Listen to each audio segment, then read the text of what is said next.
Good evening, and thank you for joining us on The Last Word tonight. My name is Sophia Wanuna.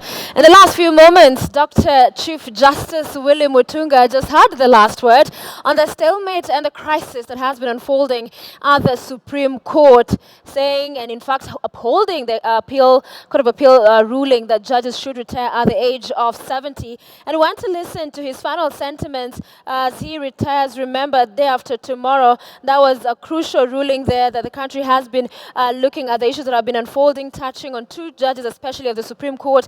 That's the Deputy Chief Justice, Kalpana Rawal, and Philip Tunoy, who's also a judge of the Supreme Court, that have been contesting the retirement age. So let's listen to what the Chief Justice had to say in the last hour in that ruling.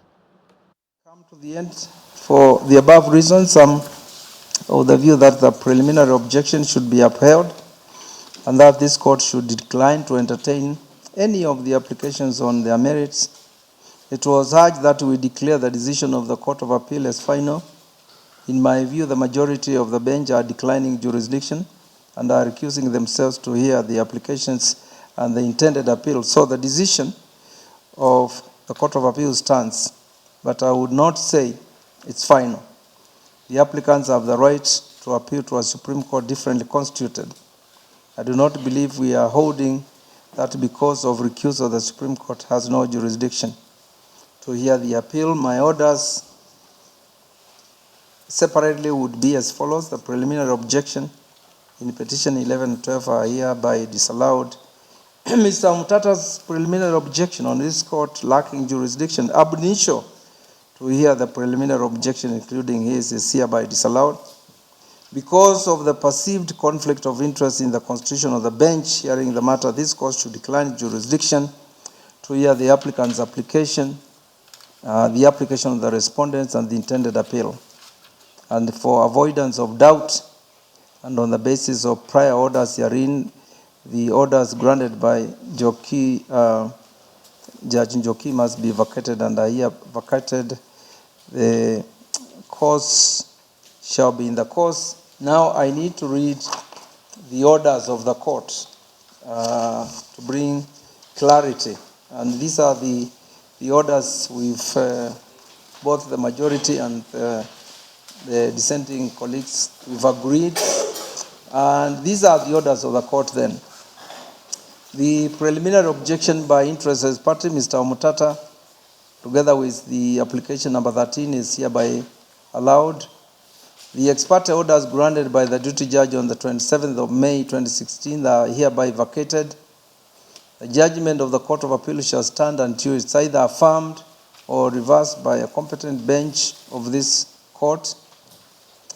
In view of the fact that two members of this bench were minded to allow preliminary objections number 11 and 12, while two others were equally minded to disallow the said preliminary objections, and the fifth member has recused himself from making a finding on the objections, there is no determination that has been made regarding preliminary objections number 11 and 12. And cause shall be in the cause. It's not even 9 yet, so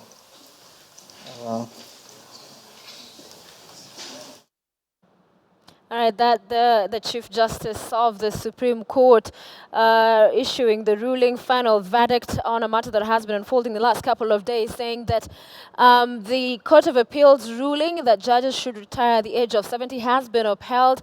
Judge Njoki Ndongo's orders that the matter be heard by the Supreme Court on the 24th of this month have been vacated, and as well, of course, saying that's not the final decision, that the petitioners could go back to the Supreme Court when it's reconstituted, because in essence then the DCJ is leaving. Of course, we'll be seeing and discussing in coming days and hours the fate of Philip Tunoy, who has a tribunal that is investigating allegations of graft, and that has been, of course, based on the fact that he's a judge. But off of that ruling, he no longer then is a judge and can only appeal after a Supreme Court is reconstituted. So definitely our story will continue to canvass for you.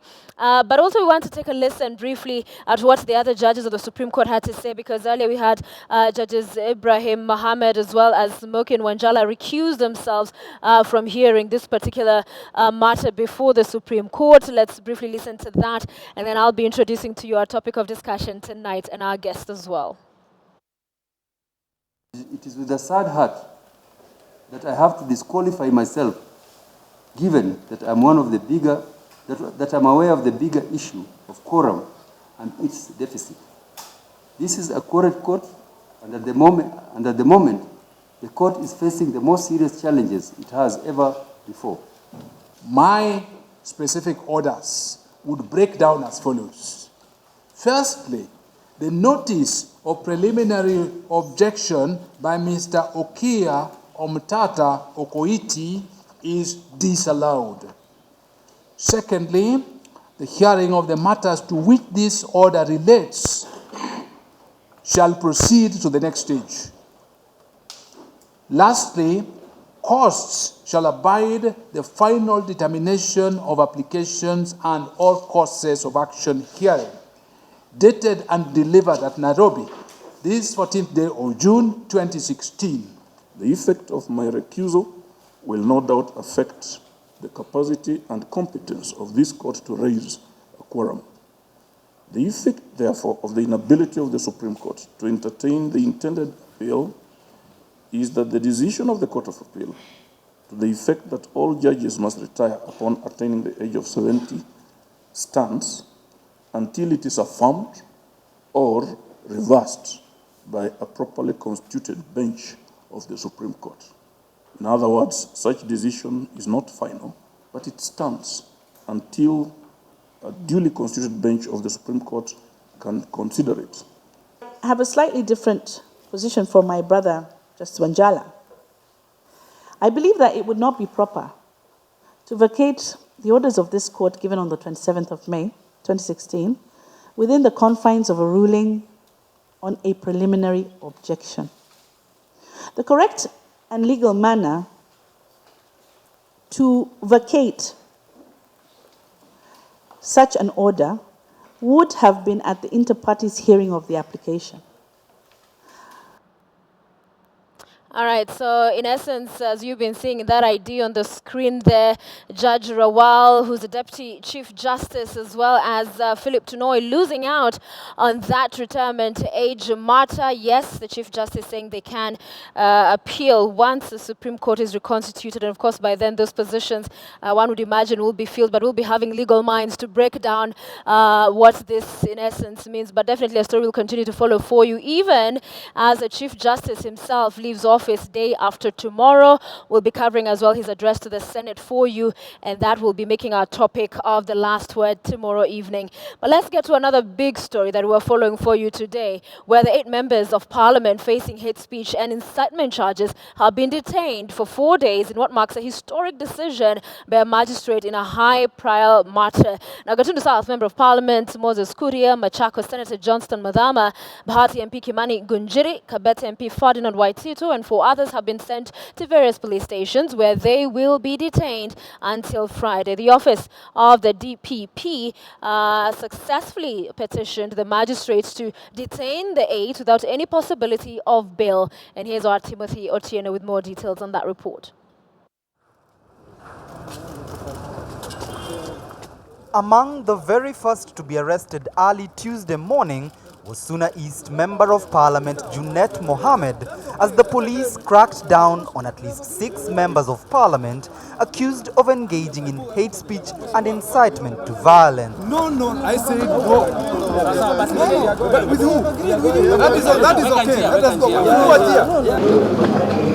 By Tuesday afternoon, the Milimani court was busy as the Director of Public Prosecution's office tried to get Junet Mohammed, Moses Kuria, Timothy Bosire, Aisha Jumwa, Florence Mutua, Kimani Gunjiri, Johnston Mudhama, and Ferdinand Waititu detained for at least 4 days. The DPP's office argues that the 8 suspects might interfere with investigations if let out on bail. The Director of Public Prosecution also says that the prosecution needs time to conduct a forensic analysis of the video footage of the suspects in which they allegedly made insightful or hate speech remarks. Their lawyers have vehemently opposed the DPP's application to detain them for 4 days, arguing that the constitutional rights of their clients would be violated. Among those that stand out are remarks by Moses Kuria, which some interpreted as comments calling for the assassination of CORD leader Raila Odinga.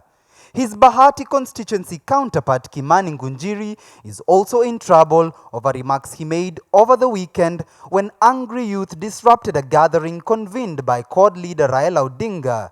Remarks that the MP has since disowned. Mimi si mtu ya kuitwa kwa media. Lazima aandikie mimi barua aniambie. Official aniambie tunakuita uandike statement kwa sababu ya matamshi haya na haya na haya.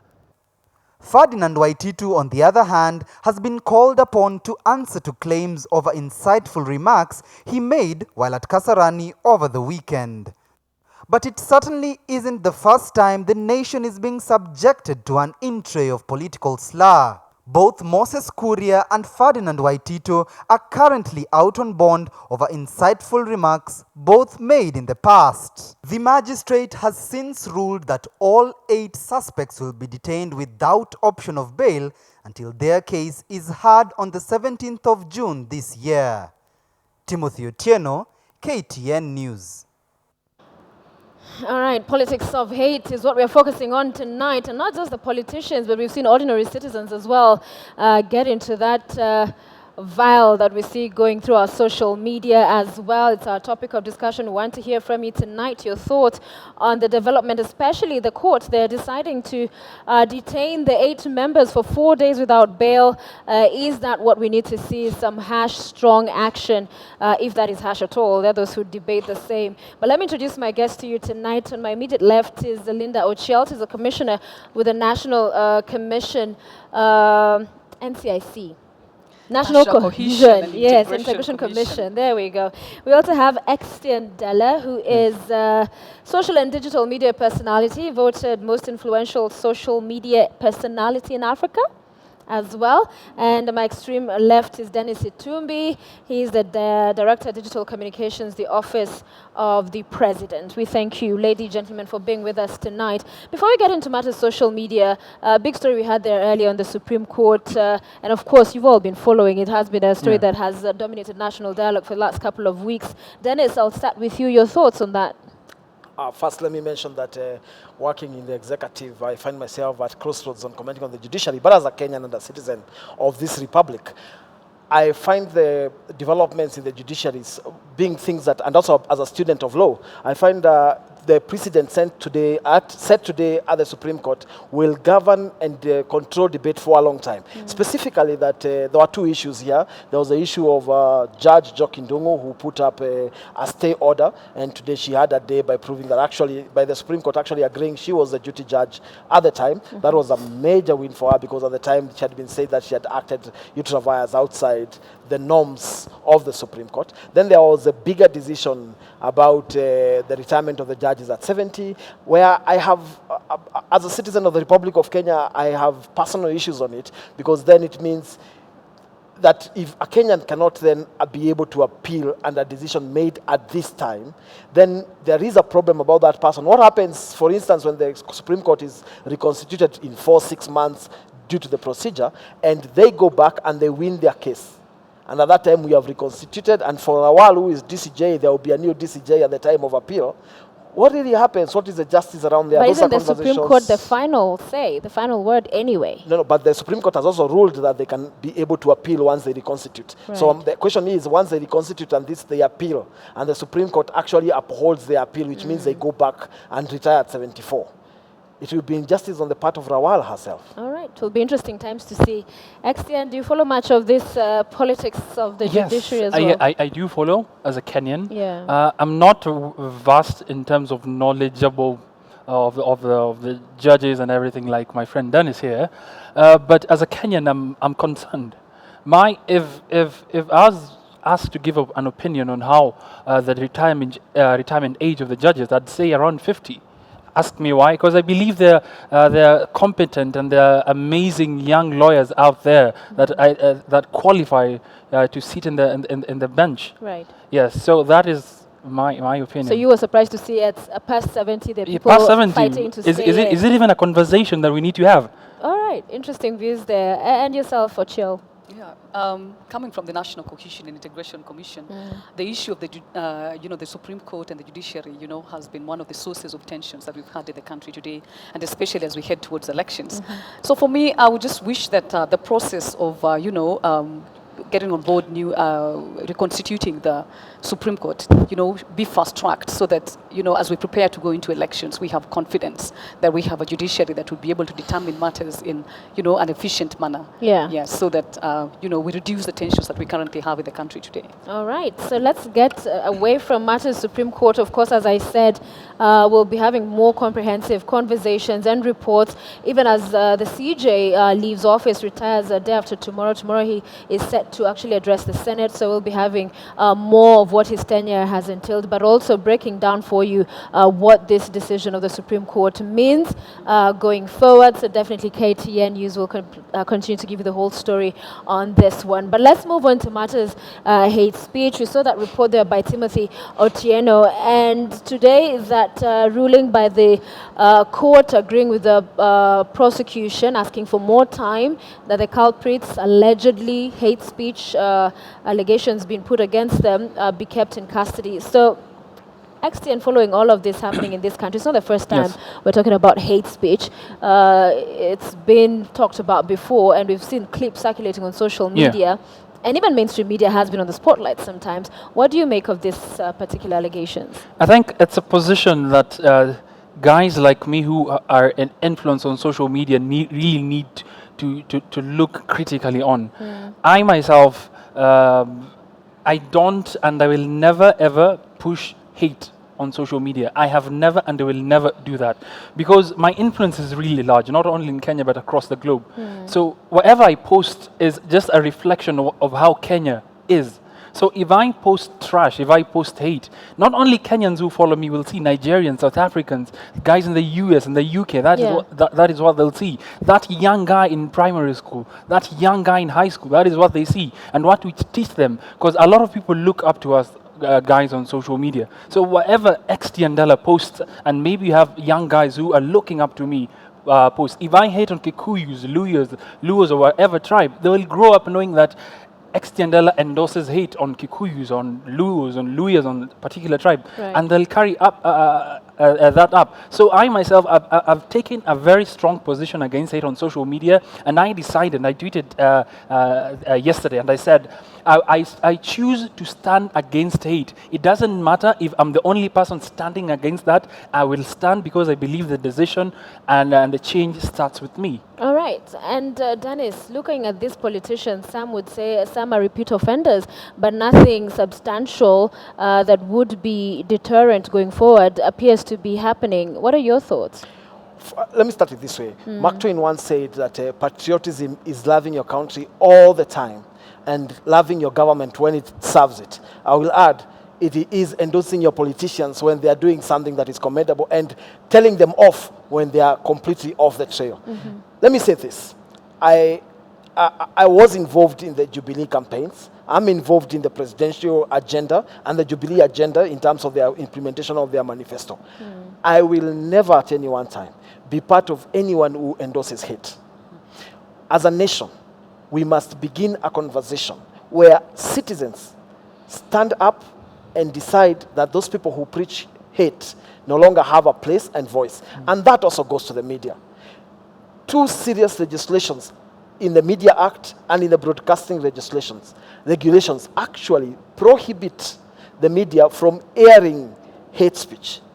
The bit of taking stuff from social media, putting it up on media and giving it legitimacy is also a conversation that editors in this country must have, so that we deny a voice to hate mongers. You've asked about repeat offenders. The legislation, prosecution and investigation. Today you have seen the draft, what the DPP has called in court draft charge sheets. Those draft charge sheets, some of them, actually 3 of them, are absolutely defective. You do not need to be a lawyer to defend and walk to freedom.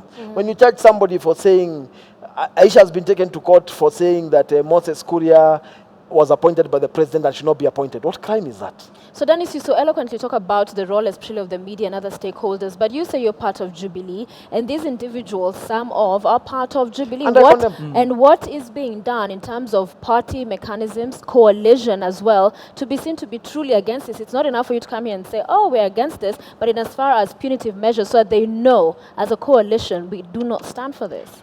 I'll tell you this. I don't speak for the party, but at least I know the party that the president belongs to, which is the National Alliance, summoned Moses Kuria, constituted an independent disciplinary committee and tribunal against him. He appeared at the time, and then the court took over, so the disciplinary measures could not complete because it's sub judice. The court had taken over. In this case, the court has already taken over, so the party machinery cannot come in, and that you can read from your political party's act.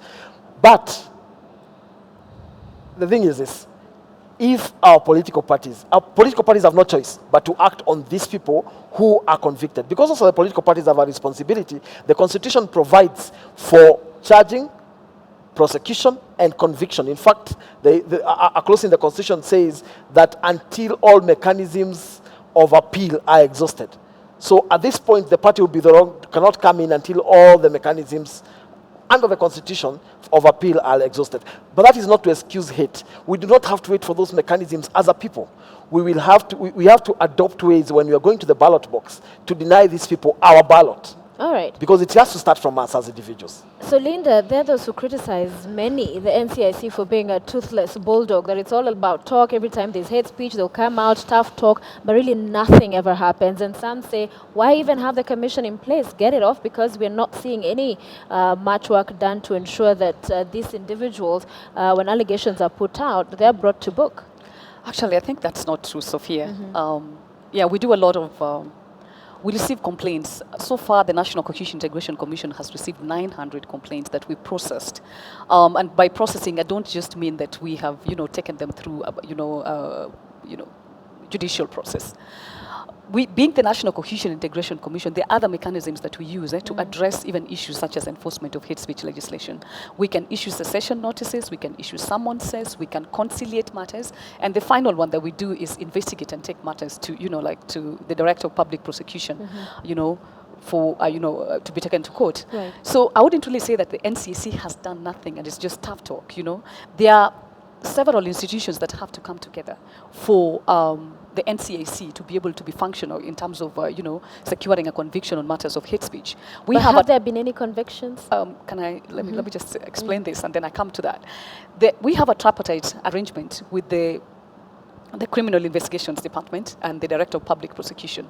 This was necessary because our role, our mandate in enforcement of hate speech legislations ends with investigations and presenting evidence in court. So we hand over the files to the Director of Public Prosecution, who then charges whoever it is, looks at the files and sees whether it's there's a case to be answered, and takes the matters to court. We're not in charge of the court calendar. But I'm not here to blame institutions that we work with on these matters of hate speech, enforcement of hate speech legislation. There are quite a number of challenges that come into play. Yeah. Like I said before, we've processed 900 cases, and 20 out of those cases have been prosecuted and 6 have been successful. But as these institutions have to come together. The role of the NCIC ends at investigations and handing over the files to the Director of Public Prosecution that takes them to court. And of course, just like any other matters that are taken to court, there are delays in the process. Corruption matters take a long time. So it's not just hate speech cases that are delayed in the courts. And I would say that unfortunately, we've never as such really, secured a conviction of a high-profile, individual. And that is what Kenyans want. They want to see a high-profile individual convicted. Because that sends a strong message. It sends a strong message, yes. Unfortunately, before we joined, like myself, before I was appointed to become commissioner, and that was in 2014, there are several cases, high-profile cases that were handled by the previous commission. And it's unfortunate that they never came to, it never resulted into a conviction. But don't we see these seatings where there's they come together, NCIC, with these individuals who are accused, they apologize, and then the matter is, pushed aside. And that is not what we'd see happen for ordinary Kenyans. So are there double standards as well, would you say? No, actually, I think that is inaccurate. What happens is, in the process of, like the handling of, hate speech cases, I've talked about the 4 measures that we take, the 4, like strategies that we use. Right. Someone says cessation notices. If one is a first offender and the utterance that they've made, has the potential to incite ethnic animosity, but may not necessarily lead to violence, there's no point of taking that person to court. You just issue a cessation notice, stop doing this. If they are a second offender, like they've done this several times and they are not stopping, we summon them to the commission. All right. And then we can also conduct conciliation if the matter is not as grave, as to lead to violence or, polarized communities along ethnic lines. All right. If the matter is very grave, then we take it to court. So I wouldn't really say and that. who determines if it's grave or not? We do determine. We have guidelines that we use to determine which cases go to court and which ones can be conciliated and which ones we can, issue summonses or cessation notices. So we want to listen to the chairman of your commission, Kaparo, who spoke about this matter and talking about bandits, social media bandits. Is also referred to some of these individuals we are seeing propagating hate on social media. Let's listen to Francis Ole Kaparo. We have summoned the MP for Bahati in Nakuru to appear before this commission in the course of this week. I believe it will be Thursday or Friday. And so have we also again summoned Mr. Kuria to appear again before this commission. And in the case of Mr. Kuria, we will make an attempt yet again to ask the court to cancel the bond. We have done that in the past.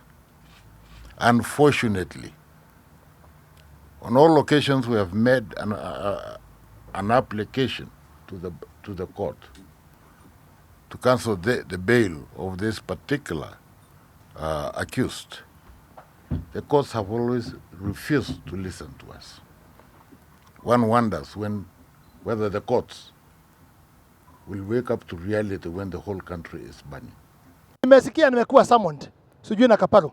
Kaparo ajue mimi ni mjumbe nimechaguliwa na watu. Mimi si mtu wa kuitwa kwa media. Lazima aandikie mimi barua aniambie. Official aniambie tunakuita uandike statement kwa sababu ya matamshi.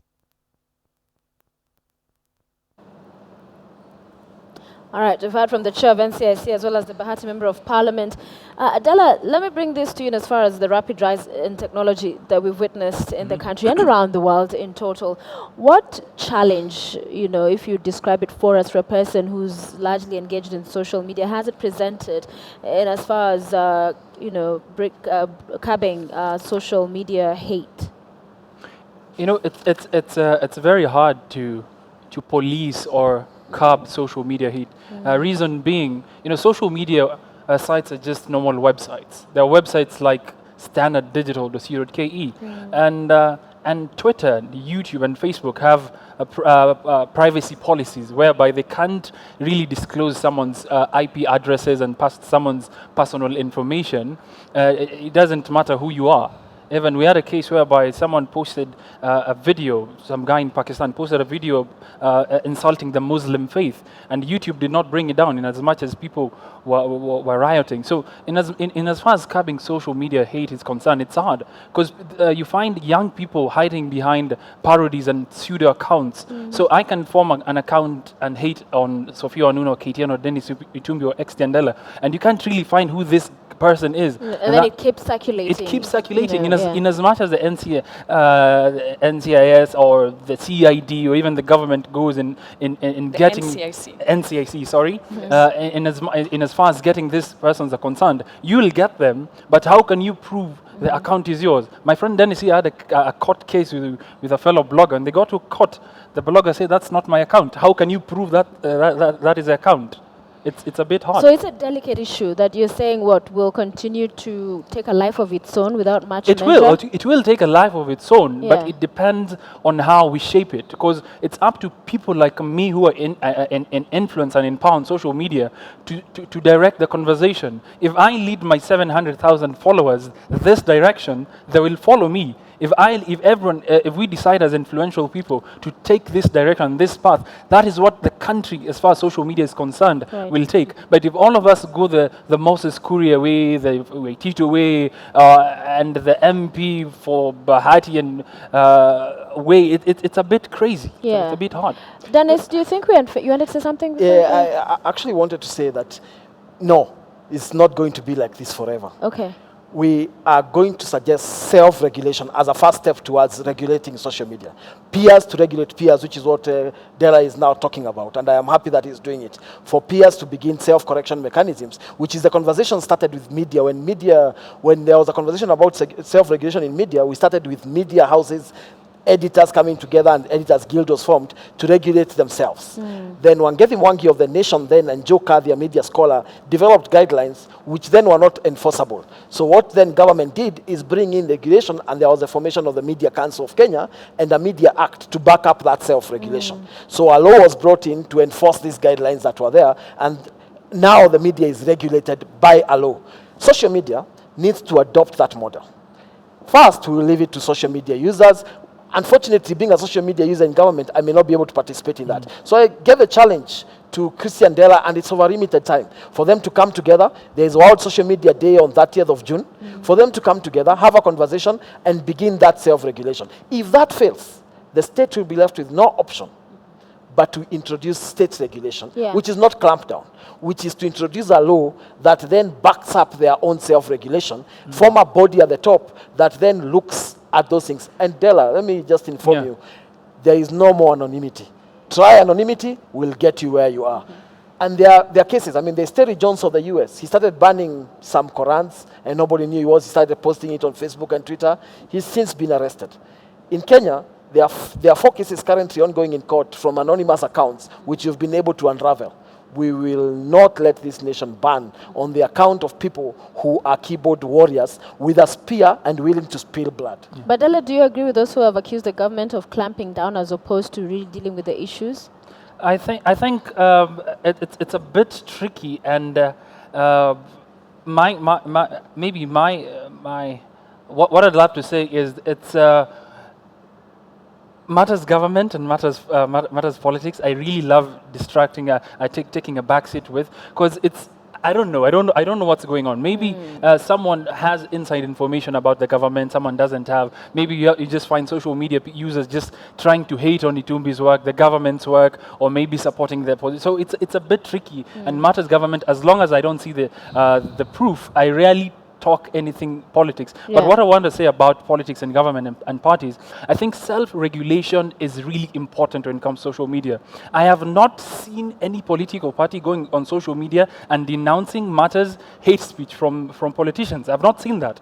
We just talk and come here, go on news, go on the media and say, oh, and say we are being targeted. We are being targeted. Oh, nini. But the question is, and it's a challenge to political parties. All of you have social media accounts. What are you doing on your social media pages to make sure that matters, hate speech is not spreading on social media? What are you doing? Are you issuing a statement? I have not seen any statement on social media denouncing these acts from the parties, from the members of parliament, from the specific parties. I've not seen. Yeah, and Linda, the NCIC Act is heavy on detail when it comes to discrimination. However, on hate speech, it's rather scarce. The information, the detail, not too much. How do you define as a commission hate speech and hate mongering? How do you approach it?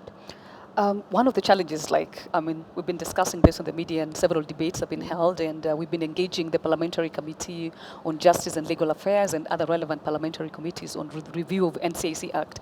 One of the challenges that we've had with handling hate speech matters is actually the definition of hate speech itself. Hate speech refers to, in the NCIC Act currently, it refers to an abusive, threatening, or insulting utterance or behavior.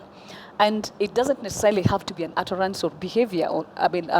It can be something that is also published, a performance, for example, that is directed by an individual, and it can also be, like visual material. But in terms of Kenyans' understanding of hate speech, they just refer to material, I mean, like utterances. They don't refer to material that is published. They don't refer to performances, for example. They don't refer to information that they distribute and transfer from one phone to another. And this material or these utterances must have the potential to provoke ethnic animosity or to stir ethnic hatred and lead to violence, either intentionally or inadvertently. So when we look at matters of hate speech, we look at, is it directed towards a community? It has to be directed towards a community and not towards an individual only. And then it has to have the potential to stir ethnic animosity or hatred and lead to violence within a community. So the challenge that we have is the definition of hate speech does not factor in issues such as vilification, for example, the issues of use of coded language, for example, the use of ethnic stereotyping. So it becomes very difficult for us, sometimes to be able to defend, a matter in court and actually to secure a conviction, because politicians have become very bright. There's a thin line between hate speech and incitement to violence. Incitement to violence is not within the NCIC Act. It's in the Penal Code. And there's a thin line between hate speech and the incitement to violence. So most of the utterances, politicians find a way of couching them in such a way that they would not really be directed towards an ethnic community, but by inference, you would know they're referring to an ethnic community. So there is a handicap in as far as the clarity. There's a handicap, in terms of the definition of hate speech, and we have made proposals to Parliament to, review the NCIC Act, especially with regard to the issues of enforcement of hate speech legislation. But Sophia, if I may, before Itumbi comes in, I wanted to comment very briefly about the issue of, regulation. First and foremost, I agree with Itumbi that the way to go is the, peer self-regulation. We want to begin, or rather, we want to inculcate in Kenyans a culture of active and responsible citizenship, not just on issues of hate speech only, the way we engage in social media, the way we engage even in other fora, depicts a society that is losing, that has a problem with the value system.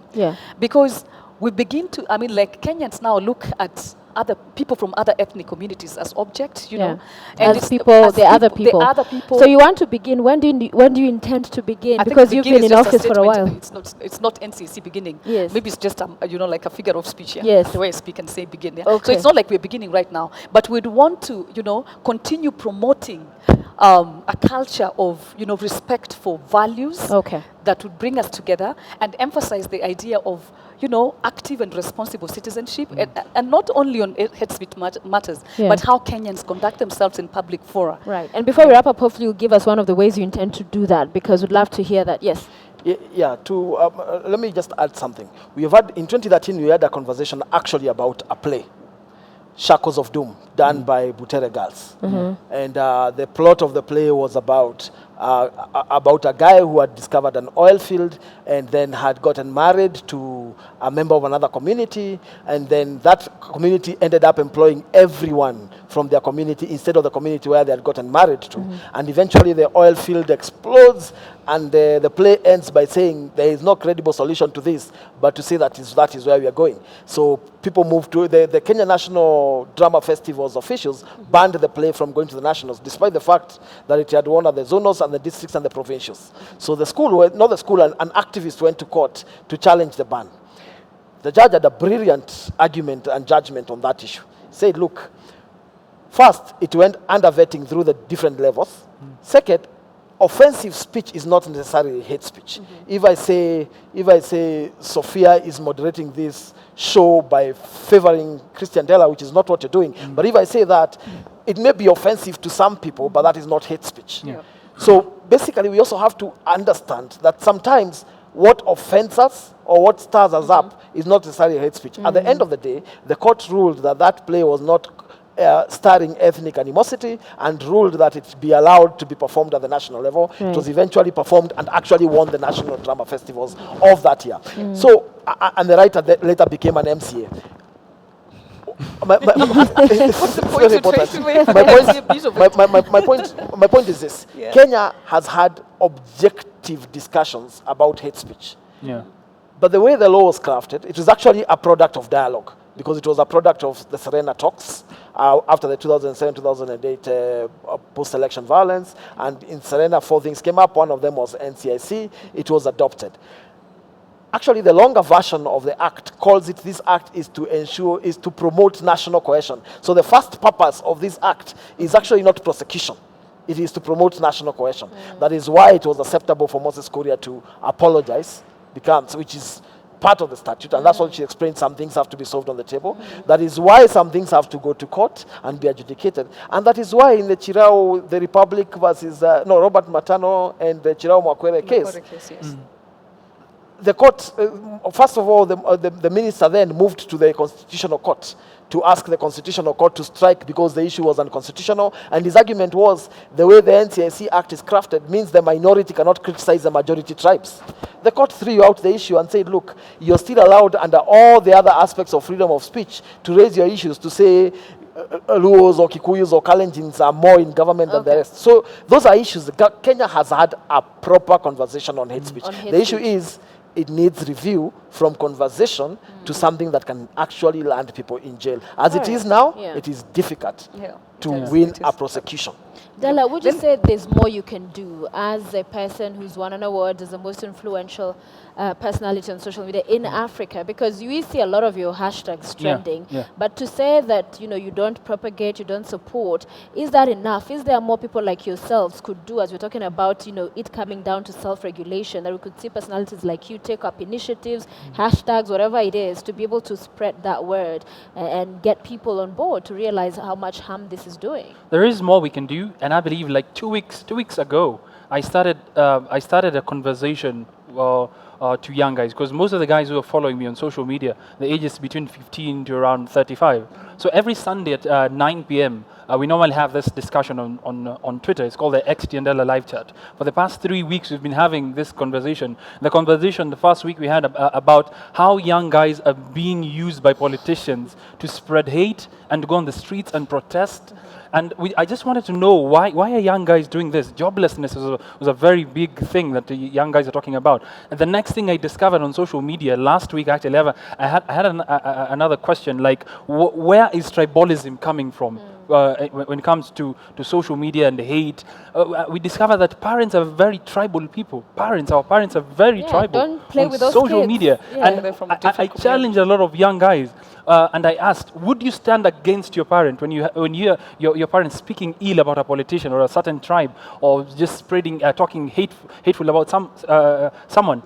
You would be shocked that 40% of them say they would. 60% they said they respect their parents and wouldn't talk about it.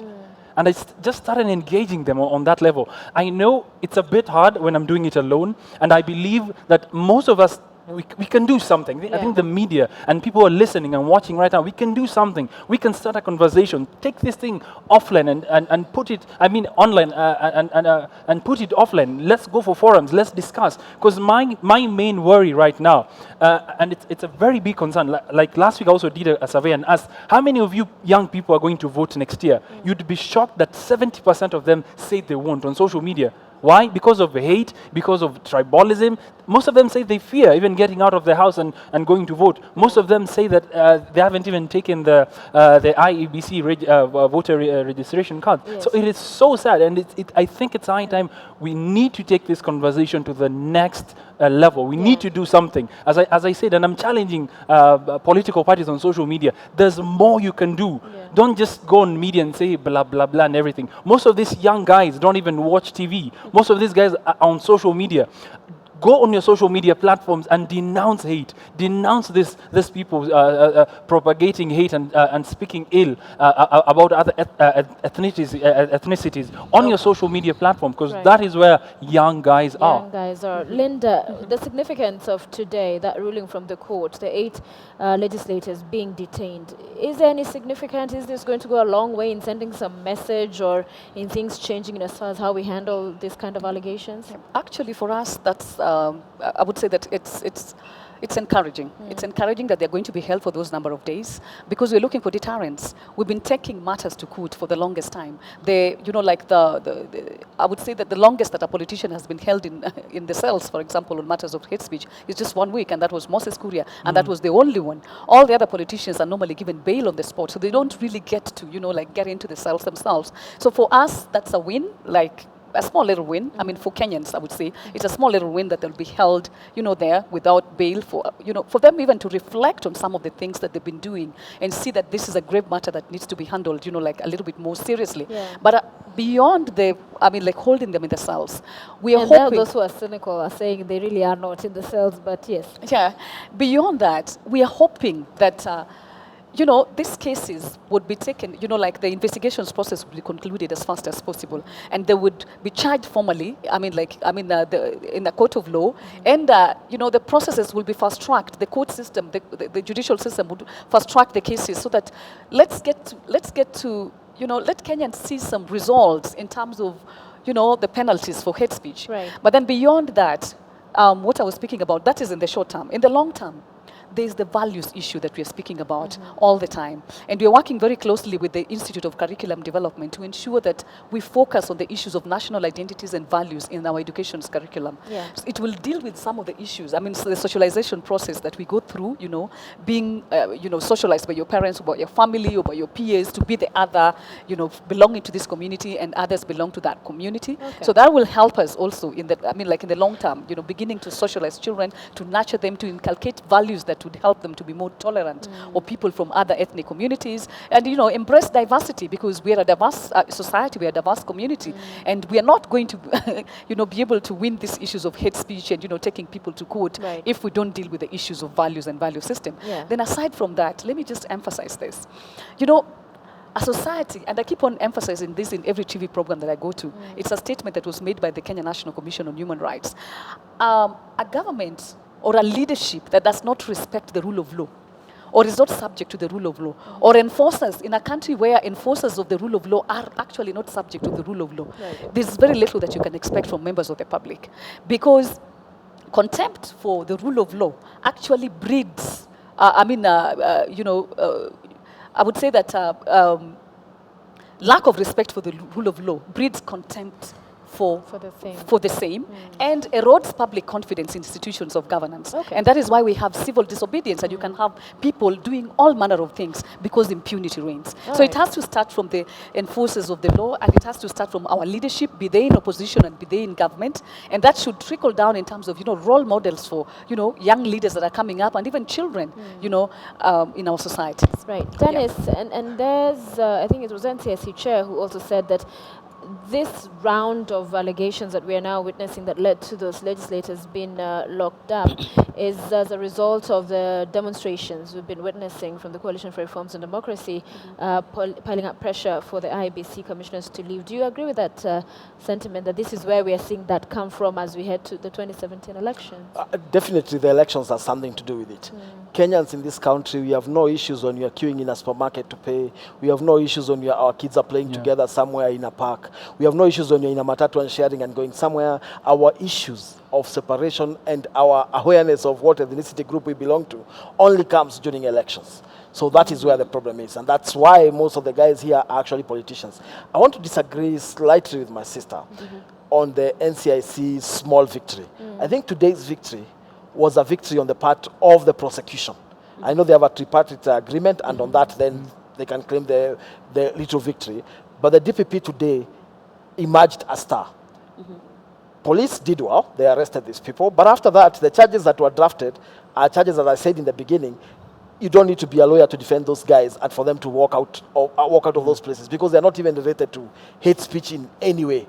Except in not all of them. Except in one case. All the others are drafted in a way as if you're actually in a collaboration to get these people out of prosecution. I'm sorry to say, but they are very weakly drafted. But the DPP moved to court to save the situation. And why we got the 4 days extension is because the DPP asked for 4 days to look at what he called the draft charge sheets, and then to be able to reframe them and also to add the evidence that backs that up. Because most of these cases have been dismissed. Out of the 900 complaints, the ones which have been processed, I didn't get that number, for the 6 to be successful, the majority of those are lost in court because not on the NCIC spots it, but when now it comes to prosecution and investigation and the framing now in court, any lawyer, even a third-year student, can get you out of court. Let me just now give Della said that it's good for them to look for things, and I want to give them an idea. We need to start a democratically owned bloggers association as a key body to regulate peers. That Bloggers Association will then be a key aspect of inspiration, of charting the path for digital strategists. Because, I mean, the NCIC recently was looking for people to do digital strategy at their place, but they had nobody to go to that has formed that. With that kind of body, they'll not only be forming jobs, but they will also be forming a body that can be able to regulate the sector. All right, and our time is up. 30 seconds to then Della to give us closing sentiments as well as Linda, please. I think my closing statement is, at the end of the day, Kenya is ours. I can't run to Uganda and claim a stake. If we burn down Kenya, it's us. We're finished. We're doomed. And I thank God to the position I am in. I'm at an influential position where I wasn't in 2007 when we had our election violence. Right now, I have a voice and I can do something that can actually change the path coming next year general election. So my challenge to you guys at home listening to me right now, if you are a social media user, if you are at an influential position on social media, use your influence, use your chance, use your position to spread peace. Kenya is ours. If we kill it, we are done. Social media is very influential right now. It's really big in Kenya. And even WhatsApp groups and those things. Groups. People just think you'd be shocked. You know, funny thing, if guys didn't know, WhatsApp is one of the biggest social media platforms in the world, if not the biggest. It's so big that we don't actually think it's a social media platform. Most of us guys are in like 3, 4, 5 groups. So if you get a video trending that this MP said this about a certain politician, I spread it to 5 other groups so that people will see that this person is the cool guy. This person knows what's happening, what's hot. So don't do that. Change starts with you. Change this country for the better. Change social media for the better. For the better, finally. First, I would like to say that the small win that we have is for the tripartite, the institutions that are in the tripartite arrangement, because it took NCIC to do something, the police to do something, and the DPP to, also act very fast too. We share in that.